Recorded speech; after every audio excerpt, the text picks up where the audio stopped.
E capítulo 40, a restauração do templo, os átrios e os vestíbulos. O capítulo 40, na verdade, dá início à última parte do livro, e você vai acompanhar.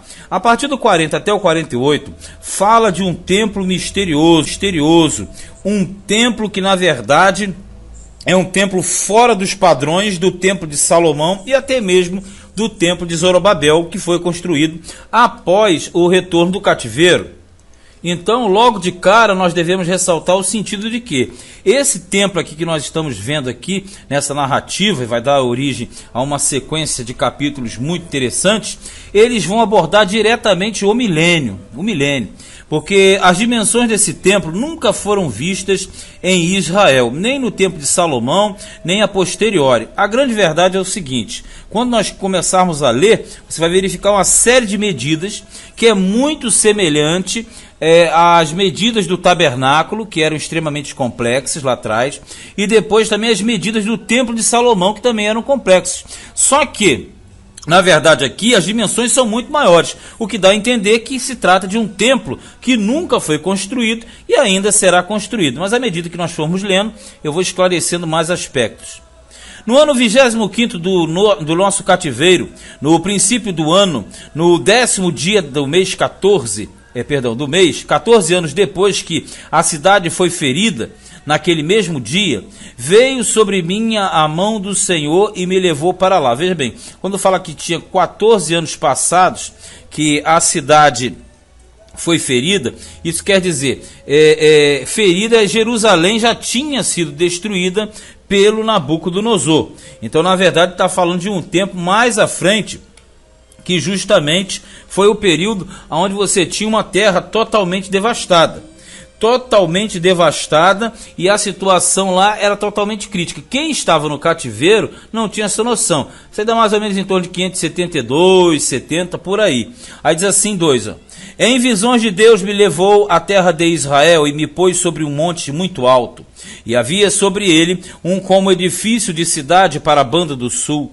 E havendo-me levado ali, eis que um homem cuja aparência era como a aparência de cobre, tendo um cordel de linho na mão e uma cana de medir, estava em pé na porta. Veja bem, a visão que ele tem nos leva muito, mas muito mesmo, ao Apocalipse de João, principalmente lá nos capítulos 21 e 22, que tratam justamente da Nova Jerusalém, aquela questão toda. E aqui aparece um anjo, veja que esse anjo está vestido, ele tem um cordel, quer dizer, uma linha, e tem uma cana. A cana é uma fita métrica, é uma vara de medir.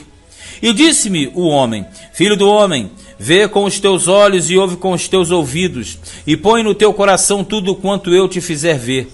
Porque para te mostrar, foste tu aqui trazido, anuncia, pois, à casa de Israel tudo quanto tu vires.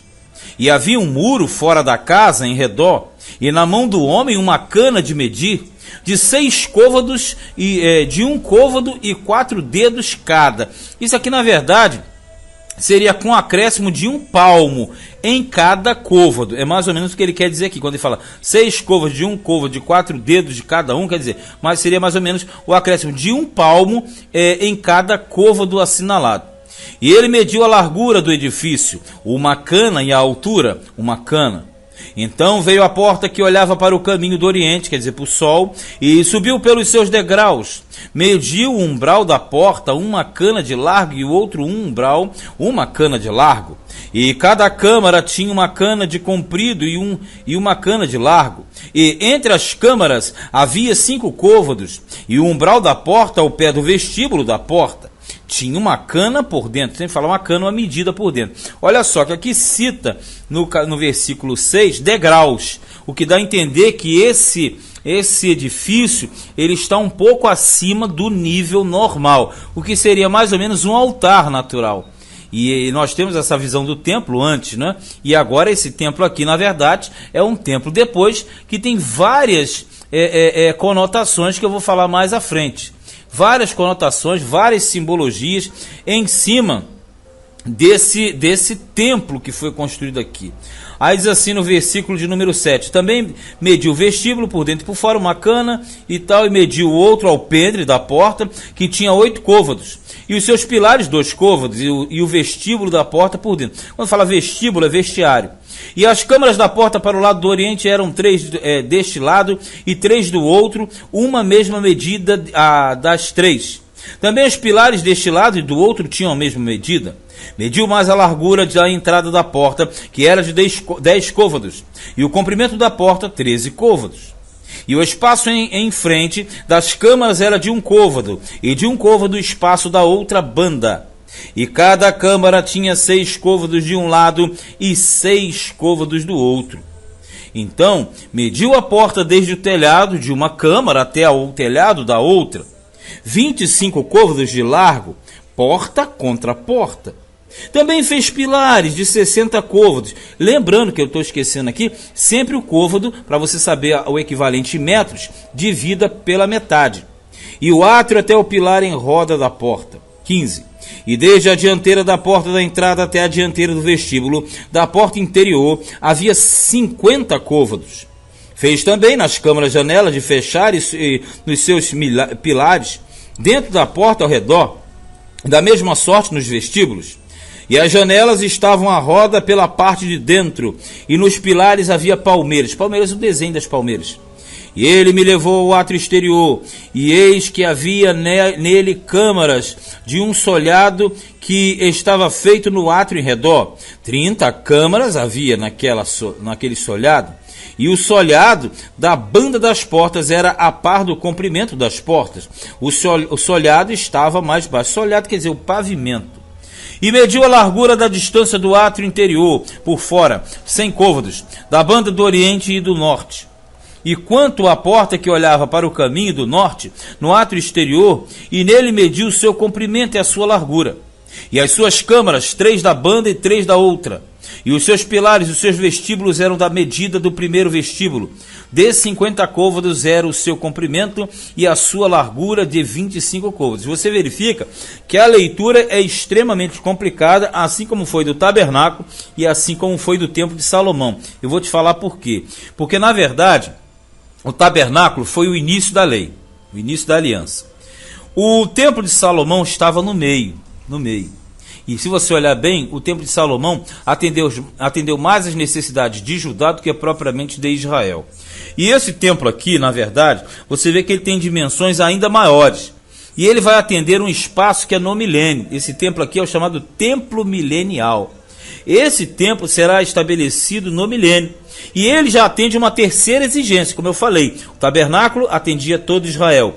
O templo era para Israel, mas na verdade atendia Judá. E este aqui, por ser maior, atende a englobação de todos eles, que na verdade é o templo do milênio. Versículo 24. Então ele me levou o caminho do sul, e eis que havia ali uma porta que olhava para o caminho do sul, e mediu os seus pilares e os seus vestíbulos conforme estas medidas. E havia também janelas em redor dos seus vestíbulos, como as outras janelas. 50 côvados o comprimento e a largura, 25 côvados. E de 7 degraus eram as suas subidas. Olha o 7. 7, você sabe que é o número de Deus. 7 é o número da perfeição. E quando você fala de degrau, o degrau sobe. Dá a entender que vai chegar a uma plenitude. E 7, se você vai caminhando, 1, 2, 3, 4, 5, 6, 7, chegou cara a cara com Deus. Seria mais ou menos isso. Tinha palmeiras, uma de uma banda e outra de outra banda, nos seus pilares. Palmeiras são os desenhos, a ornamentação. Também havia uma porta no átrio interior, para o caminho do sul, e mediu da porta de porta a porta, para o caminho do sul, 100 côvados. Então me levou ao átrio interior pela porta do sul e mediu a porta do sul, conforme estas medidas. E as suas câmaras, os seus pilares e os seus vestíbulos eram conforme estas medidas. E tinham também janelas ao redor dos seus vestíbulos. O comprimento era de 50 côvados e a sua largura de 25 côvados. E havia vestíbulos em redor. O comprimento era de 25 côvados e a largura de 50 côvados. Você verifica a complexidade dessas marcações. e vão se complicando mais e mais à medida que nós vamos avançando. 31. E os seus vestíbulos estavam na direção do átrio exterior, e havia palmeiras nos seus pilares, e de 8 degraus eram as suas subidas. Depois me levou ao átrio interior para o caminho do oriente, e mediu a porta conforme estas medidas, e também as suas câmaras, os seus pilares e os seus vestíbulos, conforme estas medidas, e havia também janelas em redor dos seus vestíbulos, o comprimento de 50 côvados e a largura de 25 côvados. E os seus vestíbulos estavam no átrio de fora. Também havia palmeiras nos seus pilares de uma e de outra banda, e eram as suas subidas de 8 degraus. Você veja que aqui fala de 8 degraus. Já falou 2 vezes. E o 8 é o número universal, é o número do mundo. Porque ele começa com o 7, uma vez que ele já avança para 8. E no milênio, nós teremos uma busca, ou seja, um acesso a Deus no sentido universal. Então, 8, por ser um número universal, um número que envolve todo o globo, todo o planeta, na verdade dá a entender que aqui será um local de adoração de todos os povos. 35. Então me levou à porta do norte e mediu conforme estas medidas, e as suas camarinhas, e os seus pilares, e os seus vestíbulos.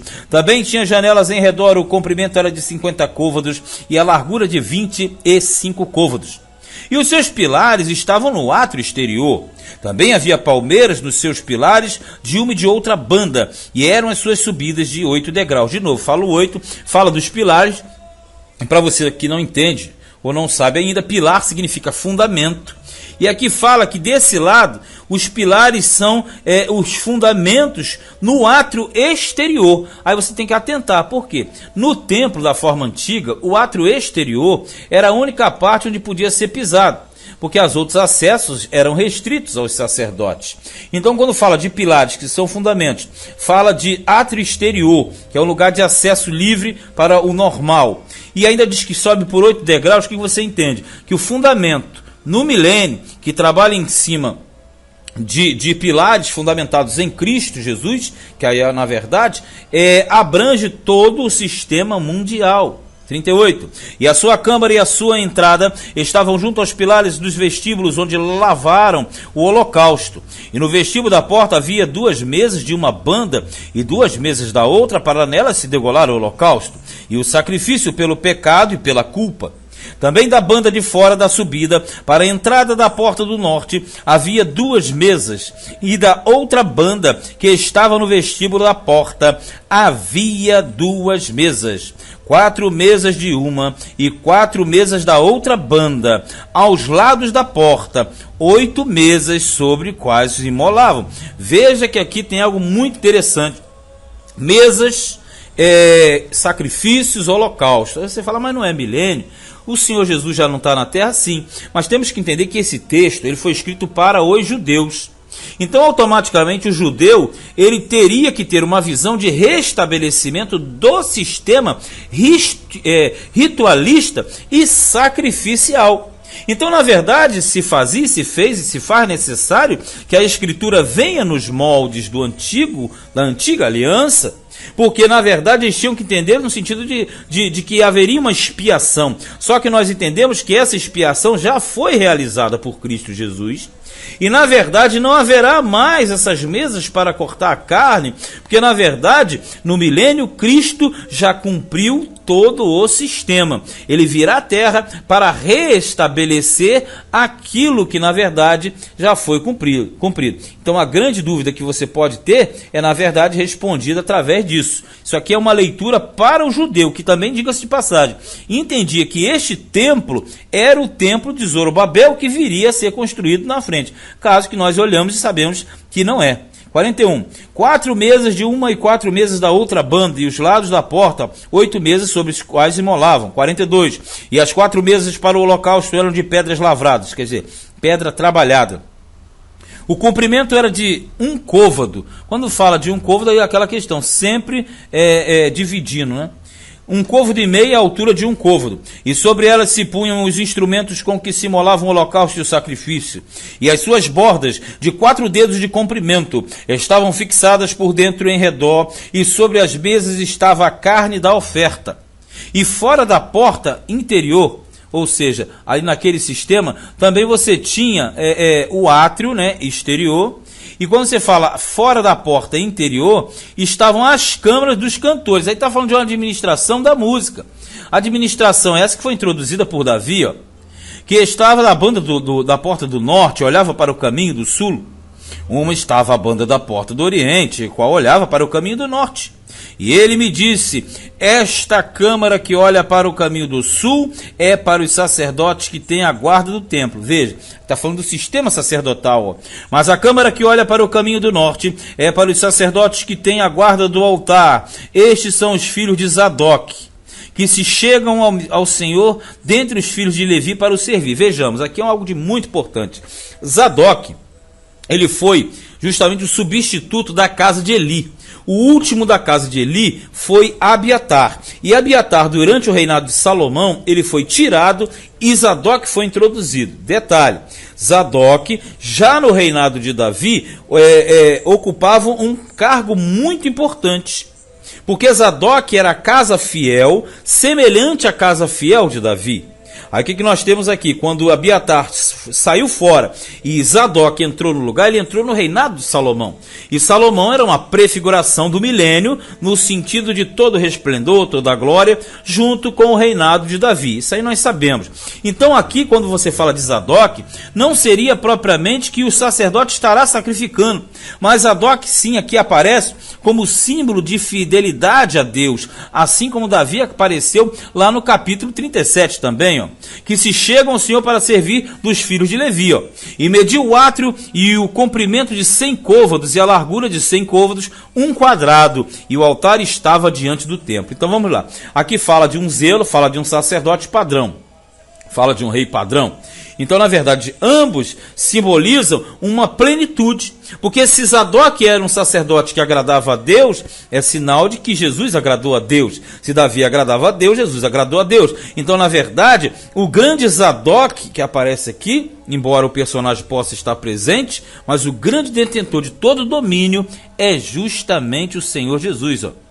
Aí ele fala assim no 47, e mediu o átrio, o comprimento de 100 côvados e a largura de 100 côvados, um quadrado, e o altar estava diante do templo. Então me levou ao vestíbulo do templo e mediu cada pilar do vestíbulo, 5 côvados de uma banda e 5 côvados da outra. E a largura da porta, 3 côvados de uma banda e 3 côvados da outra. Vejamos aqui, o livro de Ezequiel lá no início, você lembra? Começa falando de templo. Começa falando de glória de Deus. E aqui vai terminar falando de templo e falando de glória de Deus também. Isso aqui que é o mais interessante. Aí ele fala, o comprimento do vestíbulo era de 20 côvados e a largura de 11 côvados. E era por degraus que se subia. E havia colunas junto aos pilares, uma de uma banda e outra de outra banda. Então todo um sistema, toda uma ornamentação, todo um aparato. E isto tudo você tem como sendo um cumprimento que dar-se-á no milênio. Agora nós devemos avaliar o sentido de que, olha só, esse templo aqui, ele tem várias aplicações. Qual é a primeira delas?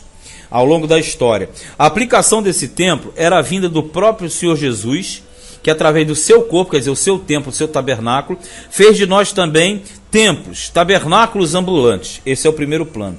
O segundo plano diz respeito, ou melhor, esse é o segundo. O primeiro plano seria para os judeus, que era o templo construído após o retorno do cativeiro por Zorobabel, perdão. Esse foi o primeiro. O segundo, aí sim, Jesus Cristo. O terceiro, aí vamos lá, é o templo milenial, que vai acontecer quando Cristo voltar para reinar na terra, ok? E a quarta e última aplicação é a aplicação da Nova Jerusalém, onde nós teremos o cumprimento de todas as promessas do Senhor para os seus filhos aqui na terra. Então, se você pega esse templo aqui no sentido de aplicação, você teria o templo de Zorobabel, o templo em Jesus, o templo que é o templo milenial e também a Nova Jerusalém. Mas de uma coisa é certa, esses 4, a mais apurada das visões é a do templo milenial. Você viu que isso é um capítulo grande, complicado, extenso, mas em breve faremos os outros e aí ficará mais clara ainda a ideia deste capítulo. Ezequiel capítulo 40.